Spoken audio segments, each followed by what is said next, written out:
পাবনা জেলার শেরপুর গ্রামে এক গরিব কৃষক থাকত। কৃষকের নাম ছিল রামু মিয়া। তার কিছু জমি ছিল, সেই জমিতে কাজ করে তার সংসার চলে যেত। কিন্তু সে তার জমিতে দিনরাত কাজ করে, কোনো লাভ হতো না, কারণ ফসলের উপযুক্ত সময়ে বৃষ্টি হতো না।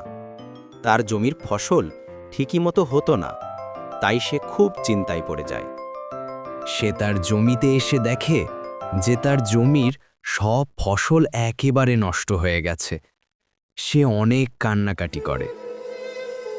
বাড়িতে এসে অনেক কান্নাকাটি করে আর বলে যে, তোমার কি হয়েছে? তুমি এমন কান্না করছো কেন? তুমি কি জানো যে আমাদের যে একটা জমিতে ধান চাষ করেছিলাম, সেই জমির ধান একেবারে নষ্ট গেছে। তুমি চিন্তা করো না, আমি আছি। আল্লাহর উপর ভরসা রাখো। আজ রাতে যেন বৃষ্টি হয়ে ধান আবার সবুজ হয়ে উঠবে। সকালে ঘুম থেকে উঠে কান্না চোখে রামু মিয়া কান্না চোখে তাকিয়ে জমির দিকে দেখল যে রামু মিয়ার জমির ধান সবুজ হয়ে উঠেছে। তখন রামু মিয়া তার জমির অবাক হয়ে তাকিয়ে যে তার জমির ধান এত সুন্দর হয়ে উঠেছে।